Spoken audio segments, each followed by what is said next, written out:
Good morning. Welcome back to the House of Tone. My name is Wes Lee. I'm a professional band instrument repair technician. I started a YouTube channel to show what my life is like in the trades. Today we're going to pull tuning slides on trumpets. We're going to talk about some of the things that are going on, manufacturing techniques that are being used, and pitfalls to avoid. Let's jump right on into it. This trumpet is one of the most popular trumpets out there today. It's a great instrument, made very well, they play well. Although they have changed the way that they manufacture these in many ways. For example, this looks like a brace, two ferrules and a brace soldered in. Let's zoom in on that.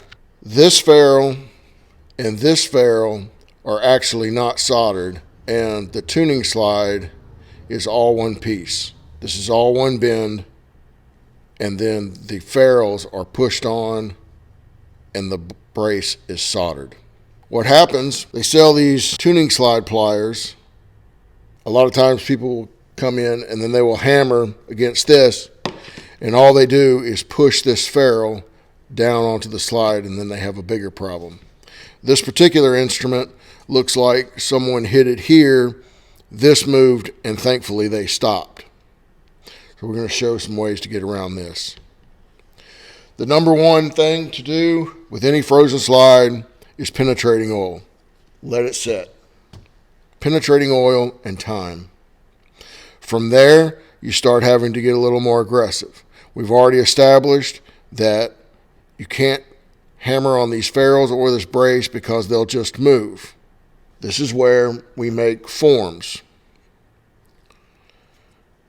These are radiused to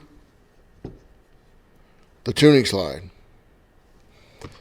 Then you can tap, and you're tapping the whole radius to move the whole thing.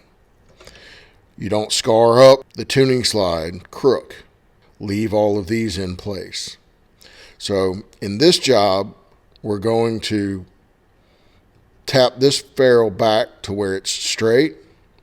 I'm going to show you how to make one of these, and then we'll pull that tuning slide. I make forms for just about everything, from large crooks to small to tight spaces. Anything where I think that the brass may give me a problem, potential, I make a form instead of hitting the tube directly, especially as we have different levels of manufacture now, different qualities of manufacture. These are very strong. I've never broken one of these. I use them for all sorts of things as well.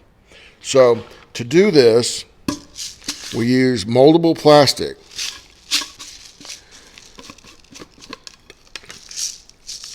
But we're going to pour some of this into water. You'll see that there's some other chunks that I've used before. And then we put it in the microwave, and this will all come together. So I'll go microwave this, and I'll come back to you.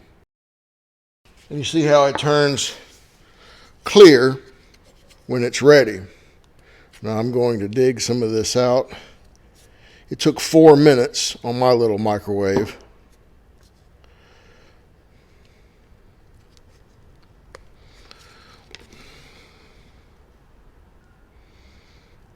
And so this becomes completely moldable to whatever you would like for it to be. I'm going to hold it out in the air here a little while, so it's going to start turning back white, and I'm going to be able to start getting it into a form that I like. I like to knead it around, push all the molecules together, all the last of those bubbles.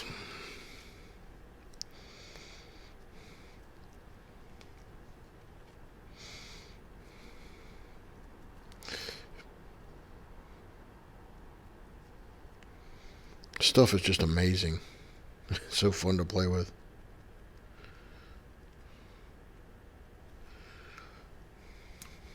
Okay.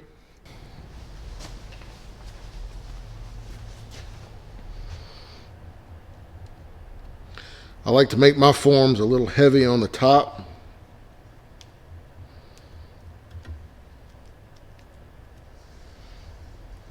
That way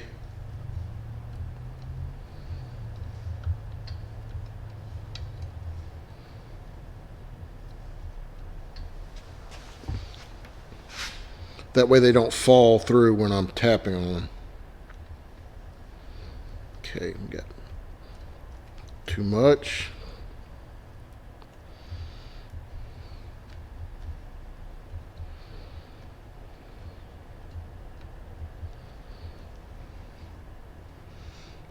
And I find that you don't want to go more than halfway around.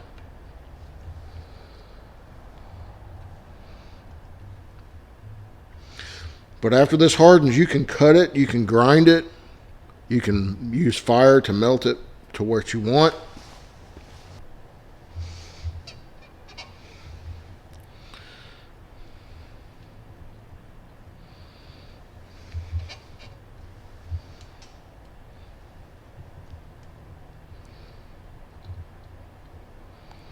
Start putting our ridge in for the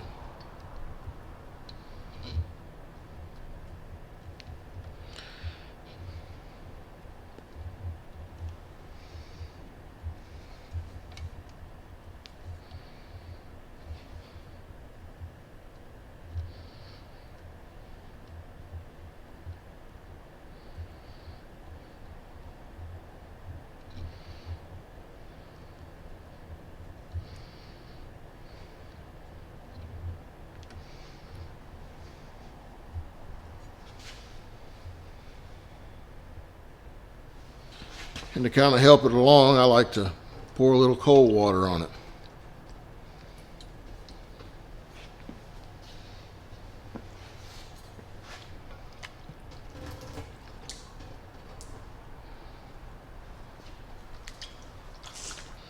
When it's fully white, it's all cured up. But you can see what we're working with and how our form is turning.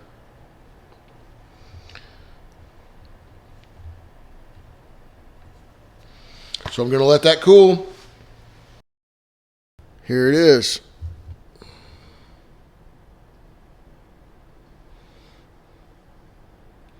Nice and radius. Pop it back in here.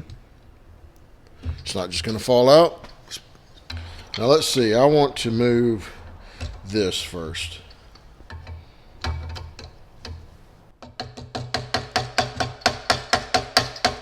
Line that back up.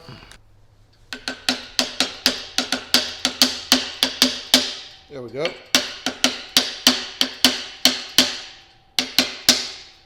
There we go. So a lot of times the rest of it will pull back by hand. And here's a good view of the green crusties. Oh yeah. So it would be on to the next part of the chemical flush to clean this. This is our crook. We did not damage that at all. We straightened this ferrule back up with the tuning slide pliers. That's about all those are good for. And these are reusable. It's an affordable solution and something you should definitely add to your arsenal. Well, thanks for watching, everybody. I find that using the thermoplastic is a real good solution. It has 101 uses around the shop. Look it up, check it out. Thanks for watching. This is Wes Lee, signing out.